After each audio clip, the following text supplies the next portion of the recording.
भाजपचे केंद्रीय मंत्री रावसाहेब दानवे हे काल साई दर्शनासाठी शिर्डीत आले असता श्री साईबाबा संस्थानचे उपमुख्य कार्यकारी अधिकारी तुकाराम फुलवळे व भाजप पदाधिकाऱ्यांनी त्यांचं स्वागत केलं। यावेळी त्यांच्या समवेत भाजप युवा नेते तथा साईबाबा संस्थानचे माजी विश्वस्त सचिन तांबे, आकाश त्रिपाठी, नरेश सुराणा यांसह कार्यकर्ते उपस्थित होते।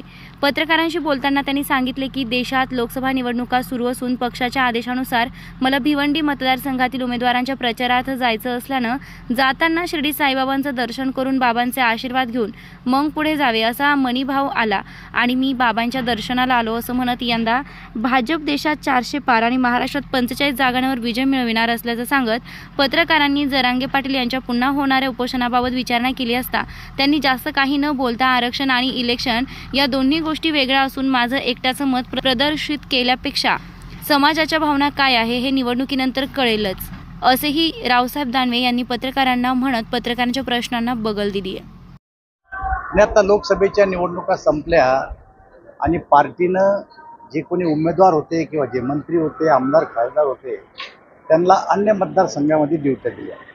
मला भिवंडीमध्ये जायचं सांगितलं होतं। मी 2 दिवस भिवंडीत प्रचार केला आणि परत जाताना रस्त्यामध्ये साईचं दर्शन घ्यावं, आशीर्वाद घ्यावा म्हणून मी या ठिकाणी दर्शनला आलो। साईजवळ एकच मागणं असतं आमचं सतत की या देशात सुव्यवस्था, शांतता राखू दे आणि या जनतेला सुखी समाधानी राहू दे आणि निवडणुकीमध्ये आम्हाला यश मिळालं तर आम्ही राज्य चांगलं करू एवढंच साईला सांगितलं आहे। तर मराठा रॅक्टर किती चालला या असं आहे, आता हा विषय निवडणुकीनंतर होणार आहे। आज तर काही हा विषय नाही आहे। जे कोणी आंदोलन करते होते जरांगे पण त्यांनी सांगितलं की इलेक्शनचा आणि आरक्षणाचा विषय मी इलेक्शन नंतर सुरू करेन, त्यामुळे तेव्हा बघू काय होतं। नंतर पुन्हा जरांगे पाटील आंदोलन सुरू करतात असं म्हणालेच ते। तर मोदींनी जो नारा दिला 400 पार, महाराष्ट्रात 45। प्रशासन योग्य ती कायदेशीर कारवाई करल।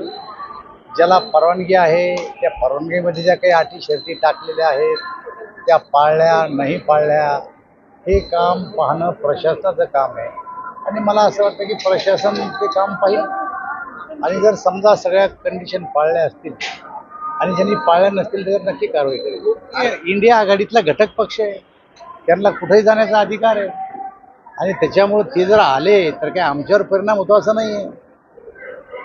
आले तर त्यांचा तो प्रश्न आहे वैयक्तिकरित्या, त्यांच्या घटक पक्षाचा प्रश्न आहे, त्यांना बोलवून जरांगे पाटलांचं बीड असेल, जालना असेल, अशा ठिकाणी प्रचाराचं हे बघा, मी सांगितलं आपल्याला की आरक्षण आणि इलेक्शन या 2 गोष्टी वेगळ्या आहे आणि आंदोलन करताना सुद्धा सांगितलंय ना।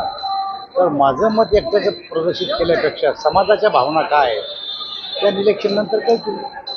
खुशखबर खुशखबर।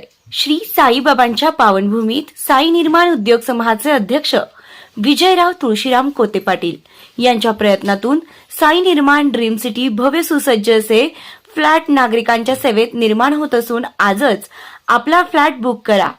सुरुवात फक्त 11.50 लाखांपासून आणि प्रधानमंत्री योजनेअंतर्गत 2.5 लाखांची सबसिडी सुद्धा मिळणार आहे। सर्व सुविधा युक्त 400 फ्लॅट या साई निर्माण ड्रीम सिटी मध्ये राहणार असून हे काम आता पूर्णत्वाकडे आले आहे। डिसेंबर 2024 ला आपण या सुसज्ज इमारतीत आपल्या स्वतःच्या फ्लॅटमध्ये वास्तव्यास जाणार आहात। तेव्हा त्वरा करा, आजच आपला फ्लॅट बुक करा आणि आपल्या स्वप्नातील हक्काच्या सुंदर घराचं स्वप्न साकार करा।